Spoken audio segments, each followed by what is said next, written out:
You've been diagnosed with osteoporosis and it really caught you by surprise.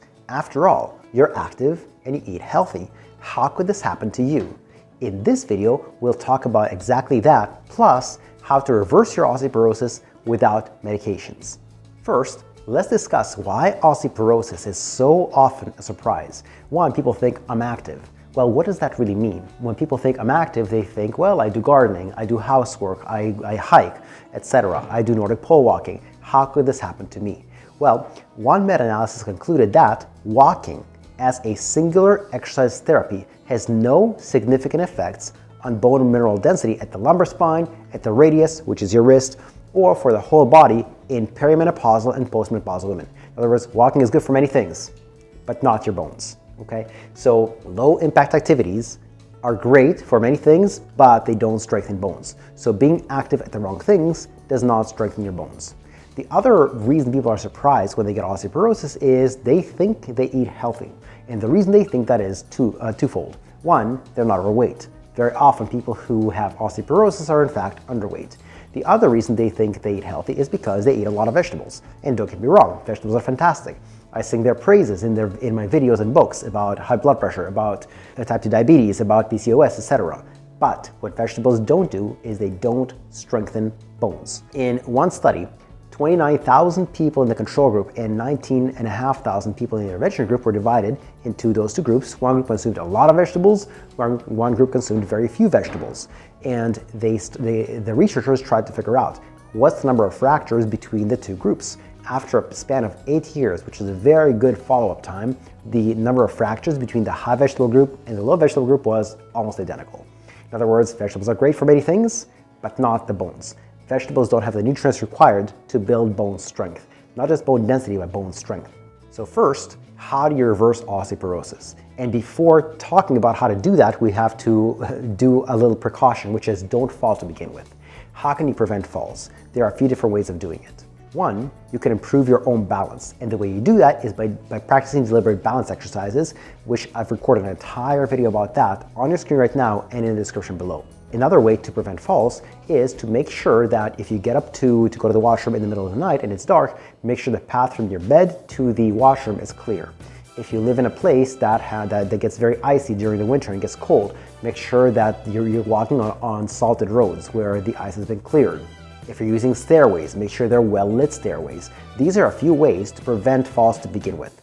But let's say you do fall. You want to minimize your chance of breaking or fracturing a bone. How can you do that? There are 3 ways to do that. 1, exercise. 2, nutrition. 3, supplementation. Within exercise, there are 2 subcategories. One is strength training, the other one is jump training.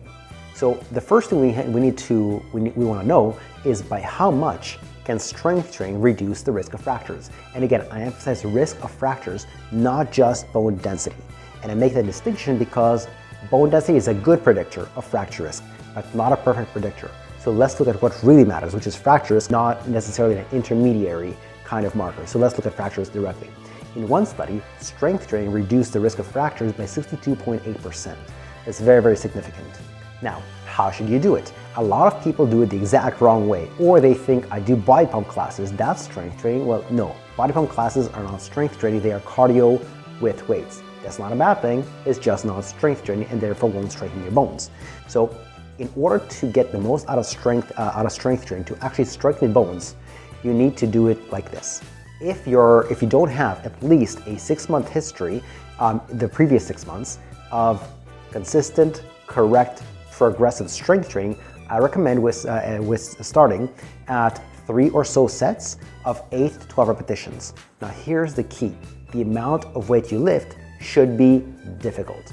When you finish your last repetition, you have to ask yourself, how many more repetitions could I have done? The answer should be, I couldn't have done 2 more. Maybe I could do 1 more, and even then that's a maybe. 2 more, then the weight is too light. And it varies muscle by muscle. You can lift different amounts of weight for different muscles. Therefore, I can't say you should always lift X amount of pounds because, again, varies person by person, varies muscle by muscle. So that's the amount of weight, the number of sets. The frequency should be 2 to 3 per week. And as for the exercises that you choose, the places where you have the worst T-scores, you should do the most exercises for them. I have an entire video about strength training for osteoporosis on your screen right now and in the description below. The other element I want to emphasize is if you do have at least a 6-month history of strength training correctly, safely, progressively, then don't do 8 to 12 reps. Instead, go heavier weights, lower reps, 5 to 8 repetitions of 4 to 5 sets, still 2 to 3 days per week. If you do that consistently, after about a year, our experience with our clients is an improvement in T-scores between 0.3 and 1.0. That is huge. That can take a person from osteoporosis to osteopenia, or possibly not even osteopenia. The other category of exercises that can really help you with your fracture risk, and again, I emphasize fracture risk, not just bone density, is jump training. In one study, 6 months of jump training improved bone density by 1.3%. That's particularly encouraging considering strength training can take 45 to 60 minutes. Jump training is way faster than that. Jump training is a commitment of only 5-10 minutes per day, okay? And so the key with jump training is just like with strength training, having the right parameters. The parameters are the frequency, the intensity, and the number of jumps, okay? Let's cover frequency first. The number of days per week you want to do jump training is between 4 and 6 days per week. The intensity, you want to jump as high as possible, but don't start jumping right away. Only do jumping after at least 6 months of strength training. Even then, work through the jumping progressions that I talk about in my other video on your screen right now and in the description below. How many jumps? In phase 1, 50 to 100 jumps per day, and you can split that up across the day. You can either do it all in one workout, or you can do it morning, afternoon, and evening. Now, people often ask, what about skipping rope, or jumping on the trampoline on a rebounder, or jumping in the water? And the answer is no, no, and no. All of these activities are great for other things. They're great for your cardio, they're great for fun, but they don't strengthen bones. Why not? Because the impact is not sufficient. Research shows that you need to have an impact of at least 4 times your body weight in order for your bones to get stronger.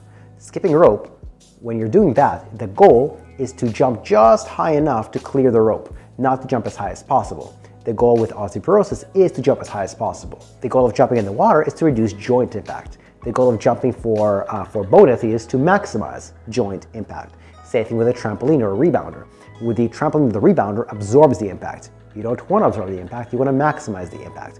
Because of that, these activities are just fine, but not for the bones. Now, if all this extra stuff is too complicated for you and you're afraid of getting hurt, we have a special service for people who want to reverse their osteopenia or osteoporosis. If you click on the link in the description below, that'll take you to our homepage where you can book a 10 to 15 minute Zoom chat for free to chat with us about whether or not we can help you, and we'll see whether or not this is right for you. This is no pressure, no obligation, no sales pitch. It's just to look at your situation and see whether or not we can help you.